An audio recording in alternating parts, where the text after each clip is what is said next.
All right, guys, lots of stuff going on. Boys out here helping me again. I have had requests for multiple sets of handlebars, so I've been busy the last week between work and all the kids I have and building handlebars. So the bike's being pushed off yet again, but this channel is built around everything, so it's about time I introduced the BRZ. I've been driving this car for this past summer now. I had an FRS before that you can see in my backdrop on my page, but I had to sell it.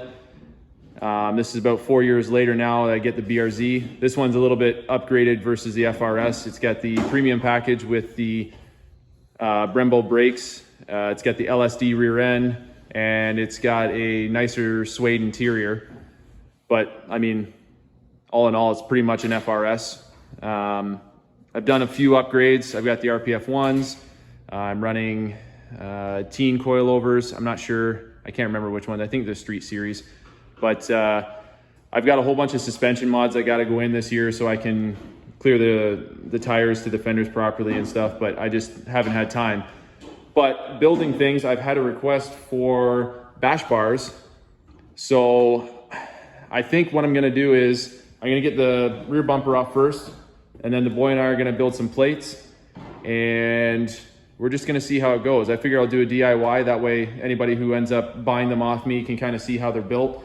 It'll be nothing special. I'll sell them raw. Again, I don't really paint or powder coat, so we'll start with getting the rear bumper off and see how it goes.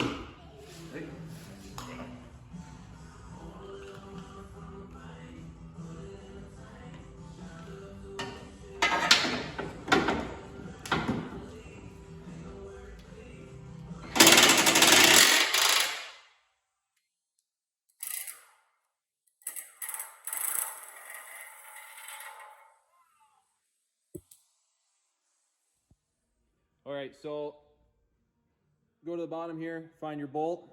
Go to the other side, find the bolt. You're going to take center, take the measurement. That gives you your center of your bar. So then you take your bar, you measure the front of the hoop here, left to right, divide it by 2. There's your center. Then you're going to take the measurement between the bolt and the nut here, get half, and that's where you're going to mount center here. Same thing on the other side. So this thing's pretty much as square as it's supposed to be.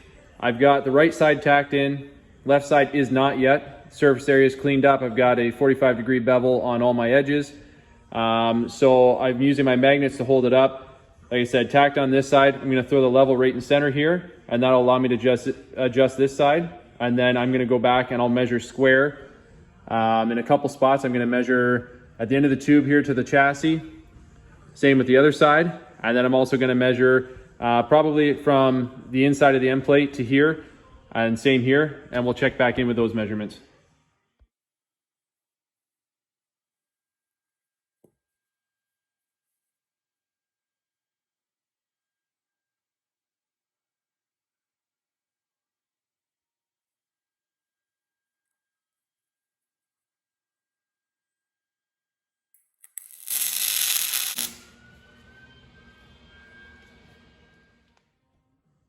All right, so everything looks pretty squared up.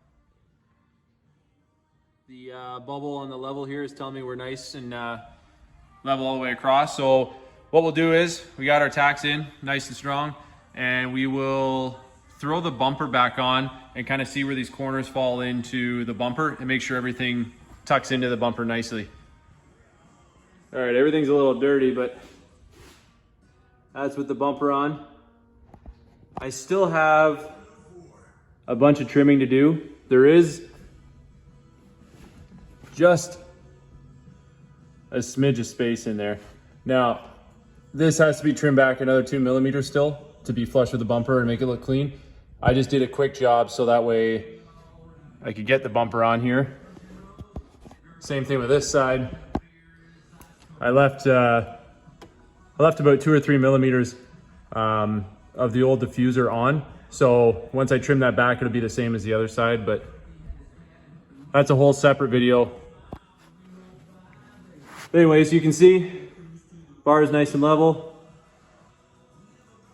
and fits just down where the stock diffuser would be and leaves no gap up above it. So Now we'll make the jack point and get the supporting bars chalked up and ready to go. Moving right along, we got the jack point installed. We got it nice and straight. It's in line with the latch for the trunk. Throw the bubble on there. We're even. And now we just got to make the tubes. So what I think we're going to do is, those are good magnets. We're going to pull a couple inches up. I'll measure, and we're going to come in on an angle. And then I'm going to make a bevel cut, and then we're going to go back. I think we're going to attach to our bars that are going into the plate on the chassis mount. So we'll get these first two bars made, and then we'll figure out the math with angles on the last part. All right, gonna go into a little bit of detail of how I get the notches, whether it be a 90-degree notch, 45, or even some of the 20s and 30s that come up in this build. So I'm gonna make myself a couple small tubes with set angles so I can find the angles quicker than having to go back and, you know, throw an angle finder on it or anything. Some of the spots are kind of tricky because the angles aren't necessarily parallel from each other. They're offset slightly, and I'll get into that with the bars going from the jack point to the center point that attaches to the chassis mount. So quick little video here. I'm gonna make a couple dies, and it's really simple. I'm gonna make them a couple inches long. I'm gonna do common angles. So I'm gonna do 15, 20, 30, and 45s. First thing you wanna do, I got a piece of flat stock here. I know it's got two flat edges. I checked with my square. I know the steel I'm using is 1.5 inch in diameter, so that I got halfway, which is 3/4. You come up here, I got the magnet, so I know the bar doesn't roll. So we got 1.5 inches and we got 3/4. So you're gonna mark the top of this bar. So marking the top bar, you know it's center, where the 1.5 meets the top center there. So we're equal right there. I'm gonna mark this at our 1.5. And we're gonna bring out to our 3/4 mark, which is our halfway, where it meets the edge there. This is my 3/4 mark. And then what we're gonna do is we're gonna trace the exact same mark from the top here onto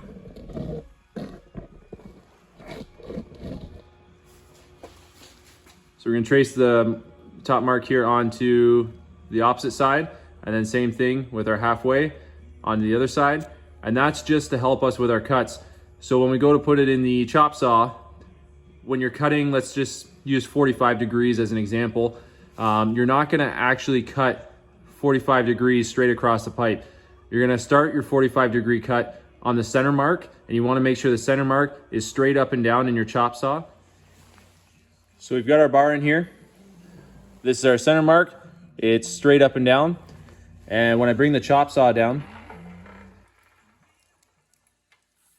you can see the blade isn't gonna start on the far edge. It's gonna start right on that center dot, and it's just gonna cut half the pipe at 45. So we're gonna make a couple dies with common angles, 45, 30, 20, and 15. So I can have them sitting on my bench. So when I'm trying to find angles, working on other things, it's just way easier. I use a lot of this 1.5 DOM. So instead of trying to use the angle finder every single time, I can literally just throw this in here, and I'll show you why it helps. And it's arguably quicker than using my angle finder.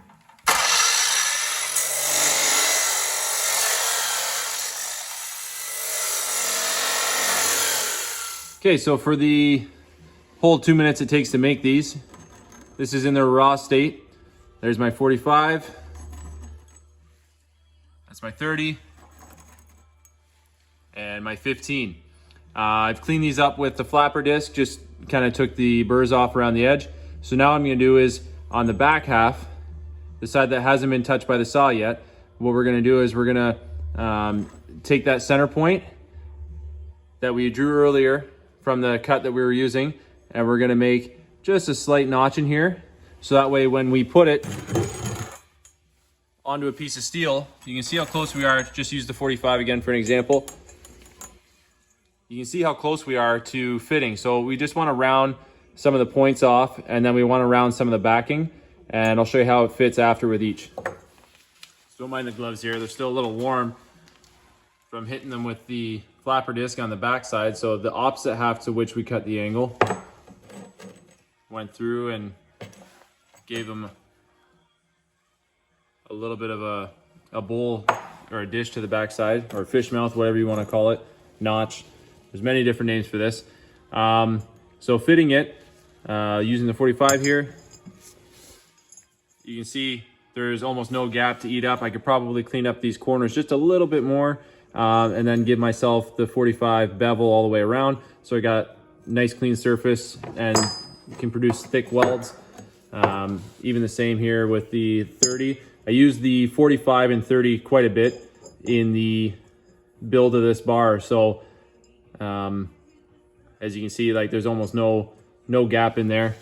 15 I didn't use as much, but because it's almost straight up and down. But I had a couple ideas for the version that's going to fit with the stock diffuser that I think is going to use a 15, but I made it anyways. It was super simple. I didn't make the 20 just because trying to be quick on time here. But for the one I made where I don't use the diffuser, I cut out the stock diffuser. I use both the 45 and 30. It's just nice having templates sitting around, so that way when you get to the weird angles, you can do what I did here. So I got a 30 on one side, I got a 45 on the other side, and this was scrap bar. And all I ended up doing was I used basically an oversized template from the 30 and an oversized template from the 45, because I had to make, they're not perpendicular. So your 45 straight up and down there, you can't even see the 30. The 30 notch is not completely sideways. It's actually on just a slight angle. So if I roll this forward just a little bit, that's where you can start to see the open fish mouth on the 30. And then I tacked them into place using a straight edge. So I knew that these would line up, measure the gap in between, cut a piece out, and that was able to give me my total overall length. This is for the bar that goes between the jack point and the bar that is attached to the chassis mount. All right, you guys have been patiently waiting.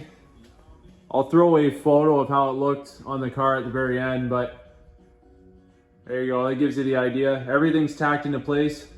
Basically, this is my prototype. It's got all my measurements. I can come back here. I can quickly cut any bar just based off my measurements on here, or if I have to measure something or remove a tack weld to take the bar out to, imitate, because this one fits perfectly, and I have good spacing on all the fish mouths here. There's no massive gaps to fill in or anything, so this thing's gonna be wicked strong and look really good. Starting with the plates, so this would be the top side of the plate. I ended up having a 6 by 6 inch square. I can probably lose, you can see my old line here, I can probably lose the top side of the plate here and it would be just fine. These rounded edges just fit into a stock molding on the chassis, but are not needed with using 1/4 inch plate. So these are your top mounting bolts.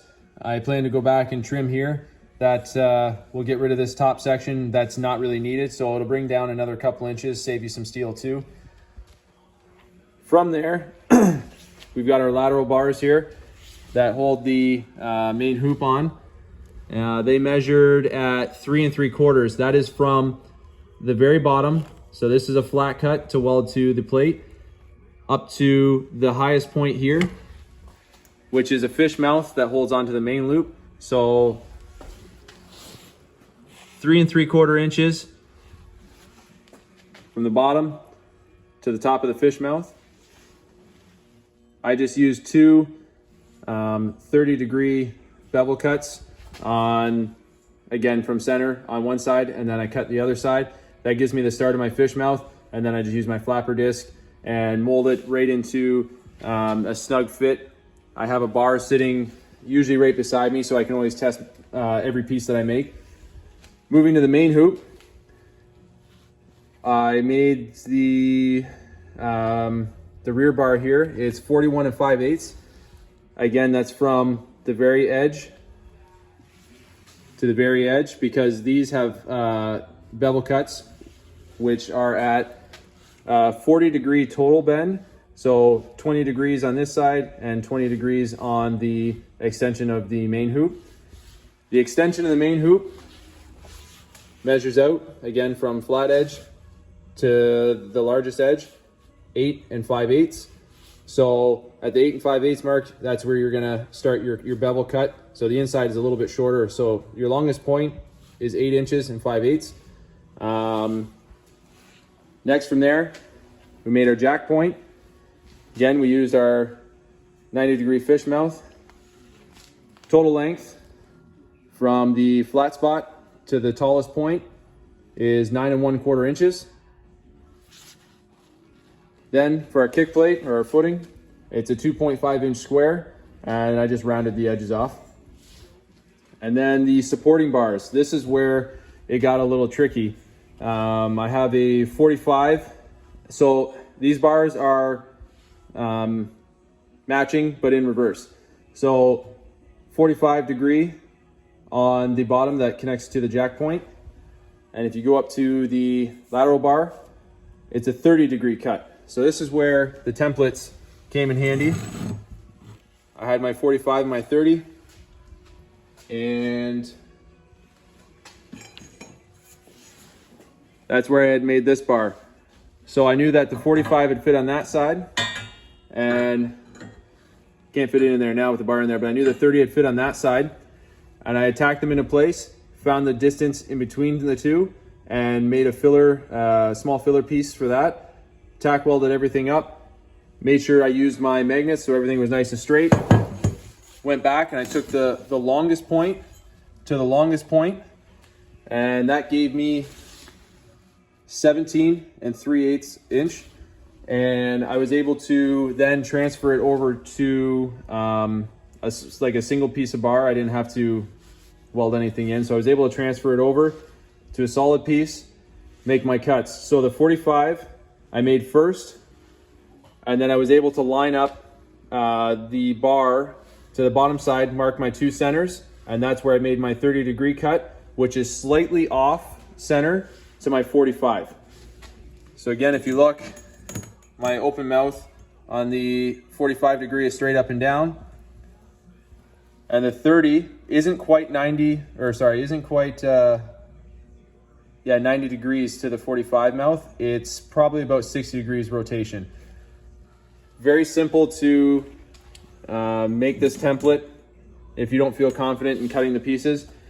The 45 is the same on both support bars, and then the 30-degree, you're gonna rotate 60 degrees opposite way from your original 45 mouth. Overcomplicated, I know, but seriously, make these little templates out of some scrap steel, and it makes your life a lot easier. I'll throw some pictures again of how it looked. Hopefully that helps everybody out. These are super easy to make. If you don't want or don't trust your own welding, very simple to throw some tacks on. Make sure you clean up the steel. This has still got a surface on it. You want it right clean. Just use a wire brush or something abrasive, and make sure you clean it up, tack everything in. You can even use a stick welder if you wanted to. Then send it to somebody you trust that can TIG or MIG really well. I'm gonna come back. This was my prototype, so I'm gonna remake this whole thing using the exact dimensions that I've given you guys. And I'm gonna fully seam weld it and send it off to powder coating myself, because I'm gonna build one for my car. I have 2 versions of this. One, this is the version where it does not fit the stock diffuser. And then the second version, where the support bars actually run matching 45s, and they are actually sunk back because there is a angle on this to pull the footing back behind where the 4th brake light would be. So I'm gonna build that one as well and get a couple other designs built up. I've got a few orders already, but start pumping these out the door. Any questions, feel free to leave in the comments and I'll get back to you as soon as I can. Thanks for watching, guys.